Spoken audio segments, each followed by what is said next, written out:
Welcome back to another episode of Budget Honda Builders, and today we're going to replace the pressure line for the power steering. So far what I've done is taken the wheel off so I can lower it down, and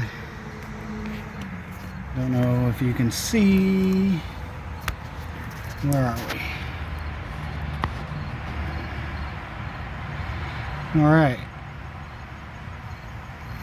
that line right there is the one that needs to come loose. It's a 14 millimeter. I have soaked it down with some PB Blaster, and hopefully I can fit my fat arm down through here to get it.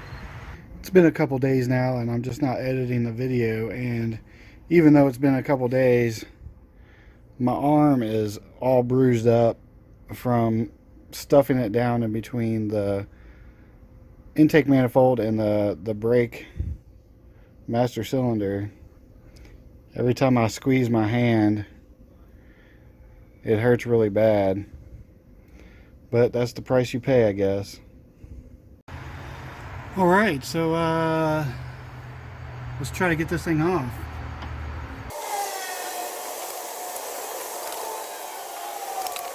It is not budging. It's I feel like I'm gonna strip it, so that's no good. Let's see if we can clip some vice grips on it.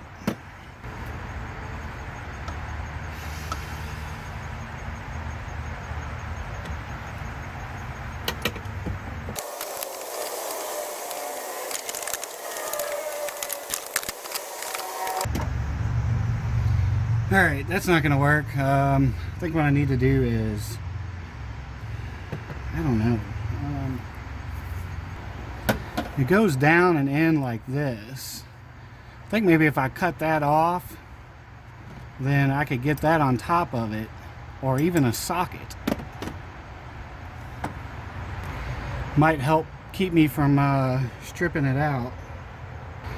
I don't really want to cut it, but I've got to replace it anyway, so let me put a pan underneath there before I cut it. Alright, I got my Dremel with my cutting blade. I'm going to try to cut her off.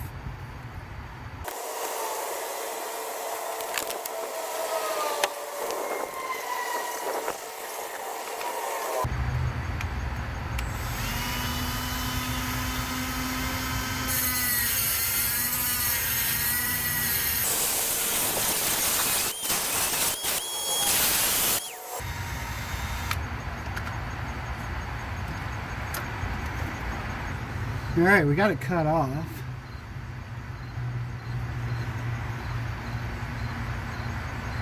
Now I'm just trying to get the other end of my wrench onto it. It's proven to be a real pain in the ass. Hopefully that focuses. As you can see, I cut that off right where my wrench is at. It's probably the worst quality ever.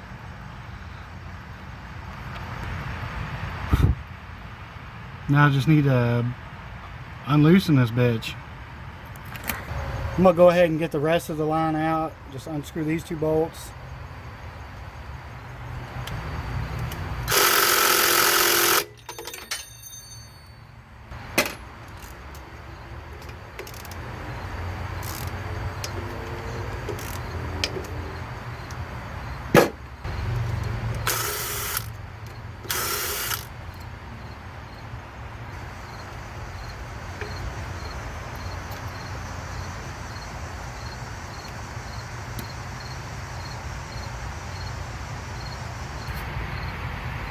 Not sure if you can see it, but there is a clip.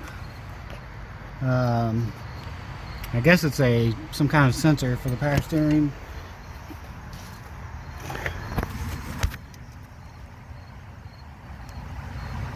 Right there. You can see that right there, that green clip. That's what needs to come off. Okay, so we got the hose off. Down there is this little rubber boot So down in there is this rubber boot that has this clip. It's like this. It's just there's metal wires that hang over, and you can push them up and slide this out and slide it out. This boot doesn't come on the new one, and there's no way to put this on the other one, so I don't know how to do it other than cutting a slit down it, put it on the new one and snap it back up in there. Or even if this thing's even necessary, I don't know. I'm sure it keeps it from vibrating, bouncing around. But then you also have this sensor here. I've already loosened it. You need this, or you can just buy a new one. It's probably no more than 15-20 bucks for a new one. Holy shit. Look how much this thing is. That boggles my mind. I just don't understand. It's insane. I still need to get the end of the hose off of the rack and pinion. That's gonna be a pain in the ass. I'm gonna try to use a socket. I'm not even sure if I can get one on there. Got the socket on, but I'm not sure if there's enough clearance to get this on there. If I could just get both my hands down there at the same time, that would be very nice. Let's try to get this one down in there.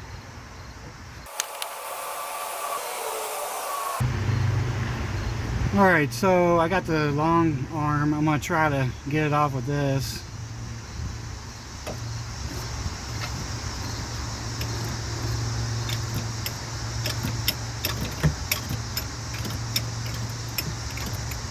Looks like it came right off.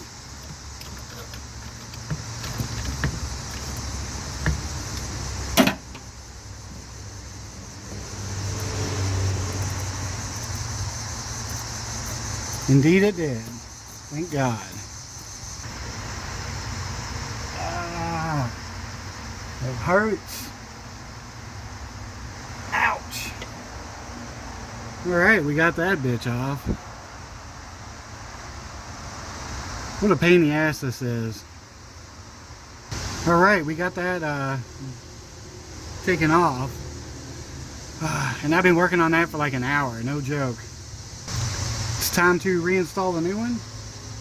As it gets dark, the mosquitoes are eating me alive. We got our sensor installed. Now we just need to shove this back down in there, and hopefully I can get it installed.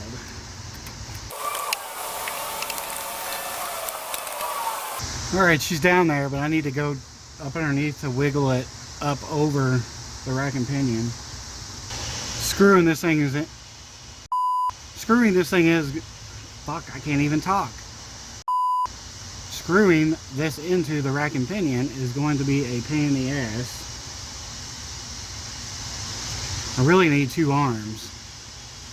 It also came with these two little washers. One for up here, one for down there. We got the top one. I wouldn't exactly call them washers, but I think I'm gonna have to climb underneath there and just do it by feeling it. So I never closed out this video. I was able to get the pressure hose installed. The only problem is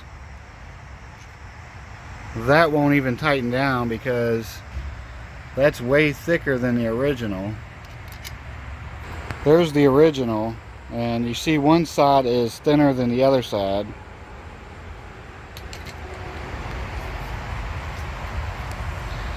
So I'm either going to have to get a longer bolt, or it looks like I might be able to file this down a little bit. But I think I'm just going to get a thicker bolt. Here's the price of the pressure line and the part number, AutoZone. Here's the hose from O'Reilly's. It's roughly the same price. A little bit more at O'Reilly's. And it says a direct fit, but I mean, this thing is definitely not direct fit. But Yep, there's the price, and I just can't believe that the pressure switch cost almost the same or more than the pressure hose. That pressure switch that's just insane. I don't even know what to say. Hopefully you don't need it. And you can see right there, I was able to get that screwed in. Let me tell you what a major pain in the ass that was. I basically laid under the car, was able to get that in there with one hand. It sucked really bad. It took me about 20 minutes. It's a hard line that has to be screwed in at an angle, and so it was a major pain in the ass, but I got it done. Hopefully that won't leak anymore. I still need to get the EGR and then the VTAC. That wire, the clip, the bottom clip is broke. I need to go to the junkyard, but it's been raining the past couple days, so I haven't had a chance to really do anything. And then the oil pressure switch needs to be replaced. I've got a new one. I just haven't had time to put that on just because it has been raining. But I'm gonna go ahead and close this video out, and please like, subscribe, and share, and thanks for watching.